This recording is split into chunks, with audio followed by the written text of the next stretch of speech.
The Old Curiosity Shop by Charles Dickens. Chapter 4.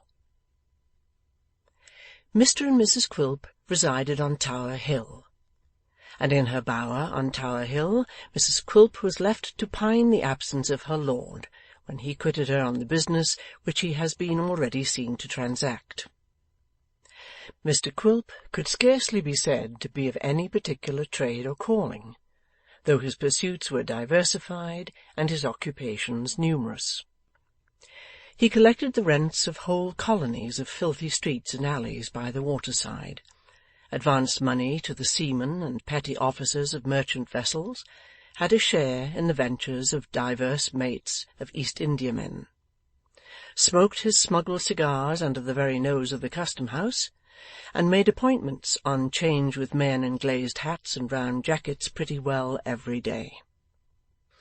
On the Surrey side of the river was a small rat-infested, dreary yard called Quilp's Wharf, in which were a little wooden counting-house, burrowing all awry in the dust as if it had fallen from the clouds and ploughed into the ground, a few fragments of rusty anchors, several large iron rings, some piles of rotten wood, and 2 or 3 heaps of old sheet copper, crumpled, cracked, and battered. On Quilp's Wharf, Daniel Quilp was a ship-breaker. Yet to judge from these appearances, he must either have been a ship-breaker on a very small scale, or have broken his ships up very small indeed. Neither did the place present any extraordinary aspect of life or activity, as its only human occupant was an amphibious boy in a canvas suit, whose sole change of occupation was from sitting on the head of a pile and throwing stones into the mud when the tide was out, to standing with his hands in his pockets, gazing listlessly on the motion and on the bustle of the river at high water. The dwarf's lodging on Tower Hill comprised, besides the needful accommodation for himself and Mrs. Quilp, a small sleeping-closet for the lady's mother, who resided with the couple and waged perpetual war with Daniel, of whom, notwithstanding, she stood in no slight dread. Indeed, the ugly creature contrived by some means or other, whether by his ugliness or his ferocity or his natural cunning is no great matter, to impress with a wholesome fear of his anger most of those with whom he was brought into daily contact and communication.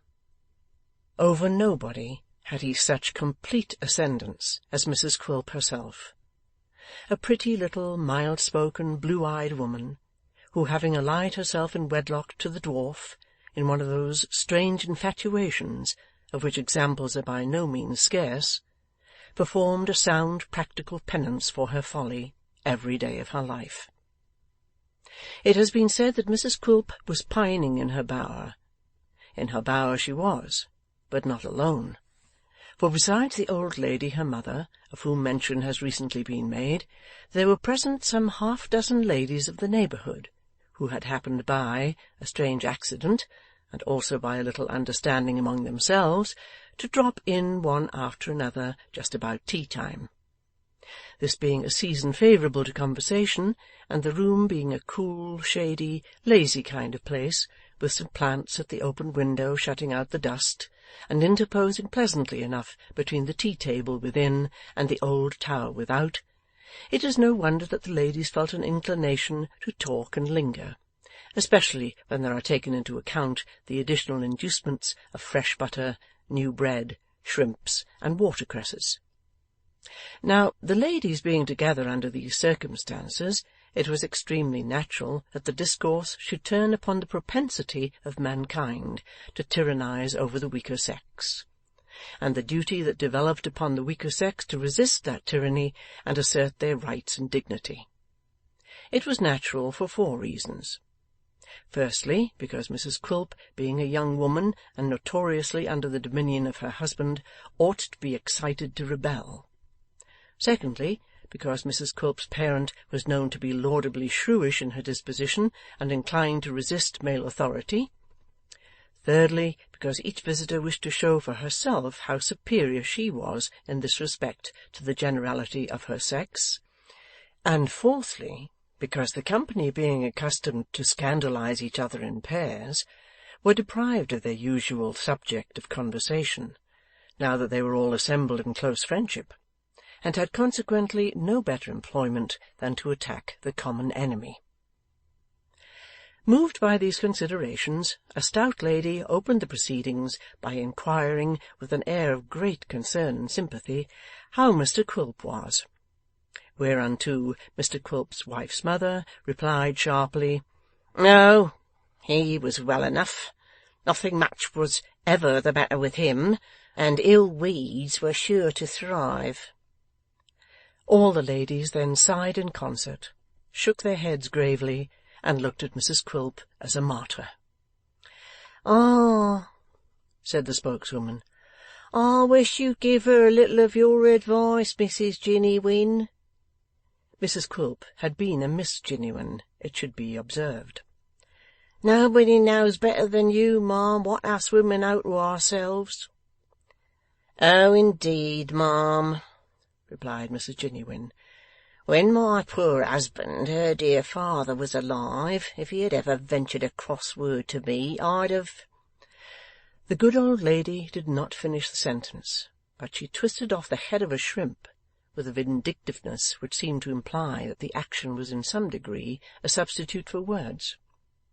In this light it was clearly understood by the other party, who immediately replied, with great approbation, "You quite enter into my feelings, ma'am, and it's just what I'd do myself." "But you have no call to do it," said Mrs Jiniwin. "Luckily for you, you have no more occasion to do it than I had." "No woman need have, if she's true to herself," rejoined the stout lady. "Do you hear that, Betsy?" said Mrs Jiniwin in a warning voice. "How often have I said the same words to you, and almost gone down on my knees when I spoke 'em?" Poor Mrs Quilp, who had looked in a state of helplessness from one face of condolence to another, coloured, smiled, and shook her head doubtfully. This was the signal for a general clamour, which, beginning in a low murmur, gradually swelled into a great noise, in which everybody spoke at once, and all said that she, being a young woman, had no right to set up her opinions against the experiences of those who knew so much better; that it was very wrong of her not to take the advice of people who had nothing at heart but her good; that it was next door to being downright ungrateful to conduct herself in that manner; that if she had no respect for herself, she ought to have some for other women, all of whom she compromised by her meekness; and that if she had no respect for other women, the time would come when other women would have no respect for her, and she would be very sorry for that, they could tell her.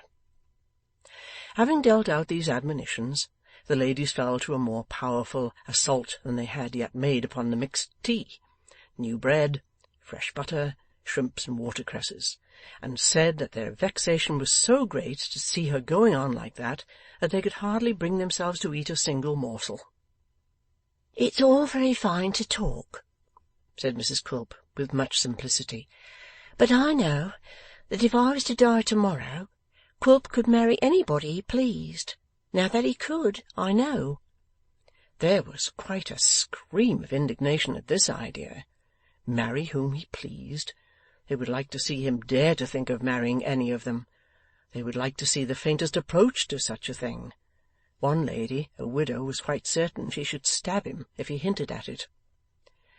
"Very well," said Mrs Quilp, nodding her head. "As I said just now, it's very easy to talk, but I say again that I know, that I'm sure, Quilp has such a way with him when he likes, that the best-looking woman here couldn't refuse him if I was dead, and she was free, and he chose to make love to her. Come." Everybody bridled up at this remark as much as to say, "I know you mean me. Let him try, that's all." And yet, for some hidden reason, they were all angry with the widow, and each lady whispered in her neighbour's ear that it was very plain that said widow thought herself the person referred to, and what a puss she was. "Mother knows," said Mrs Quilp, "that what I say is quite correct, for she often said so before we were married. Didn't you say so, mother?" This inquiry involved the respected lady in rather a delicate position, for she certainly had been an active party in making her daughter Mrs Quilp, and, besides, it was not supporting the family credit to encourage the idea that she had married a man whom nobody else would have. On the other hand, to exaggerate the captivating qualities of her son-in-law would be to weaken the cause of revolt in which all her energies were deeply engaged. Beset by these opposing considerations, Mrs Jiniwin admitted the powers of insinuation, but denied the right to govern, and with a timely compliment to the stout lady brought back the discussion to the point from which it had strayed.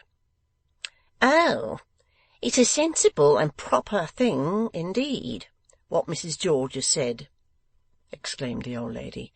"If women are only true to themselves. But Betsy isn't, and more's the shame and pity."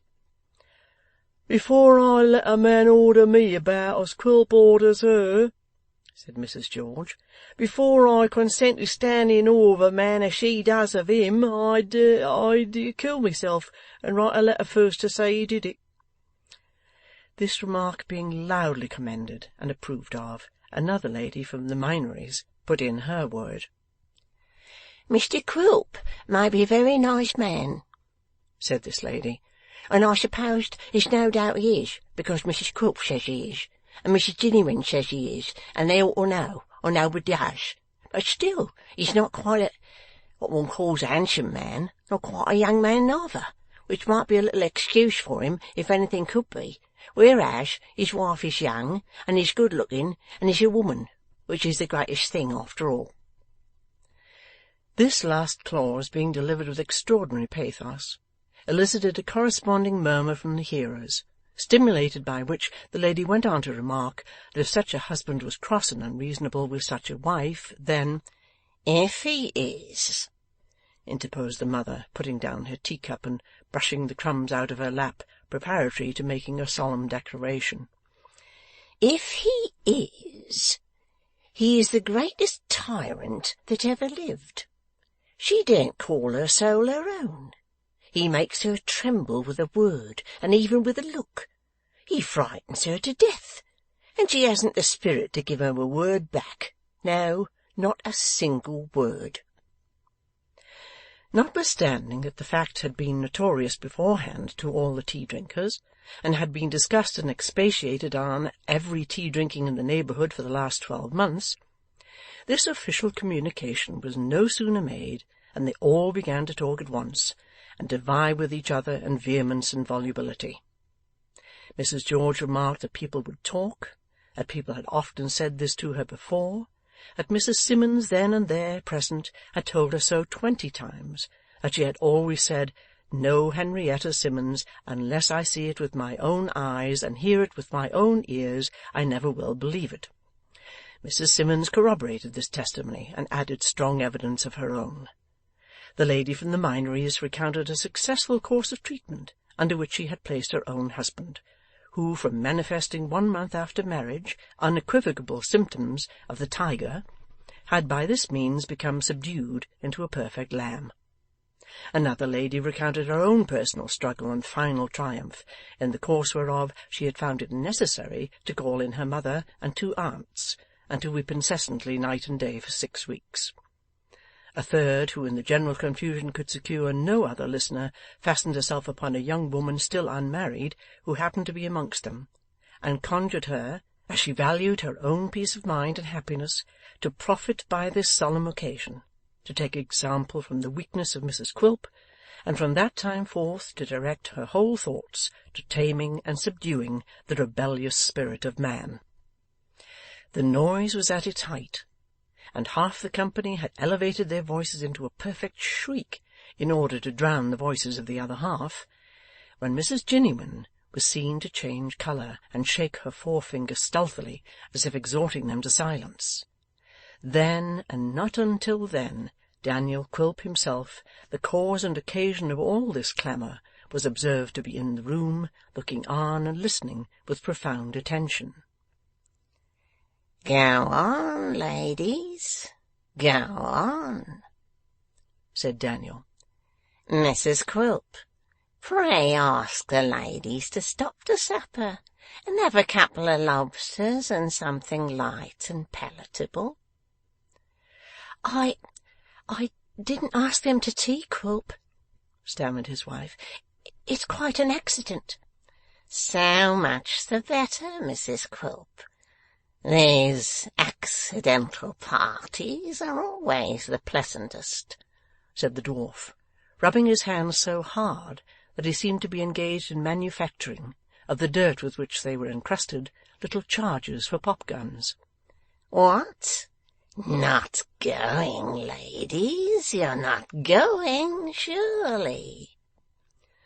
His fair enemies tossed their heads slightly as they sought their respective bonnets and shawls, but left all verbal contention to Mrs Jiniwin, who, finding herself in the position of champion, made a faint struggle to sustain the character.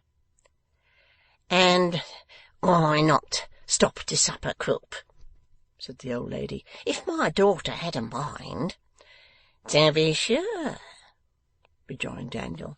Why not? There's nothing dishonest or wrong in a supper, I hope, said Mrs Jiniwin. Surely not, returned the dwarf. Why should there be? Nor anything unwholesome either, unless there's lobster salad or prawns, which I'm told are not good for digestion. And you wouldn't like your wife to be attacked with that, or anything else that would make her uneasy, would you? Said Mrs Jiniwin. Not for a score of worlds, replied the dwarf with a grin. Not even to have a score of mothers-in-law at the same time. And what a blessing that would be. My daughter's your wife, Mr Quilp, certainly, said the old lady with a giggle, meant for satirical, and to imply that he needed to be reminded of the fact. Your wedded wife. So she is, certainly. So she is, observed the dwarf. And she has a right to do as she likes, I hope, Quilp, said the old lady, trembling, partly with anger and partly with a secret fear of her impish son-in-law. Hope she has? He replied. Oh, don't you know she has? Don't you know she has, Mrs Jiniwin? I know she ought to have, Quilp, and would have if she was of my way of thinking. Why aren't you of your mother's way of thinking, my dear? Said the dwarf, turning round and addressing his wife.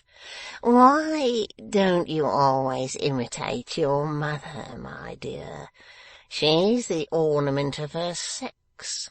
Your father said so every day of his life. I'm sure he did. Her father was a blessed creature, Quilp, and worthy 20,000 of some people, said Mrs Jiniwin. 200,000,000. I should like to have known him, remarked the dwarf. I dare say he was a blessed creature then, but I'm sure he is now. It was a happy release. I believe he had suffered a long time. The old lady gave a gasp, but nothing came of it. Quilp resumed with the same malice in his eye and the same sarcastic politeness on his tongue. You look ill, Mrs Jiniwin. I know you have been exciting yourself too much, talking perhaps, for it is your weakness. Go to bed. Do go to bed. I shall go when I please, Quilp, and not before. But please to do now. Do please to go now, said the dwarf. The old woman looked angrily at him, but retreated as he advanced, and falling back before him, suffered him to shut the door upon her and bolt her out among the guests who were by this time crowding downstairs. Being left alone with his wife, who sat trembling in a corner with her eyes fixed upon the ground, the little man planted himself before her, and folding his arms looked steadily at her for a long time without speaking. "Mrs. Quilp," he said at last. "Yes, Quilp," she replied meekly. Instead of pursuing the theme he had in his mind, Quilp folded his arms again, and looked at her more sternly than before, while she averted her eyes and kept them on the ground. "Mrs. Quilp." "Yes, Quilp." "If ever you listen to these beldames again, I'll bite you." With this laconic threat, which he accompanied with a snarl that gave him the appearance of being particularly in earnest, Mr Quilp bade her clear the tea-board away and bring the rum. The spirit being set before him in a huge case-bottle, which had originally come out of some ship's locker, he settled himself in an arm-chair with his large head and face squeezed up against the back, and his little legs planted on the table. "Now, Mrs. Quilp," he said, "I feel in a smoking humour, and shall probably blaze away all night. But sit where you are, if you please, in case I want you." His wife returned no other reply than the necessary "Yes, Quilp," and the small lord of the creation took his first cigar and mixed his first glass of grog. The sun went down and the stars peeped out. The tower turned from its own proper colours to grey, and from grey to black. The room became perfectly dark, and the end of the cigar a deep fiery red. But still Mr Quilp went on smoking and drinking in the same position, and staring listlessly out of the window, with the dog-like smile always on his face, save when Mrs Quilp made some involuntary movement of restlessness or fatigue, and then it expanded into a grin of delight. Chapter 4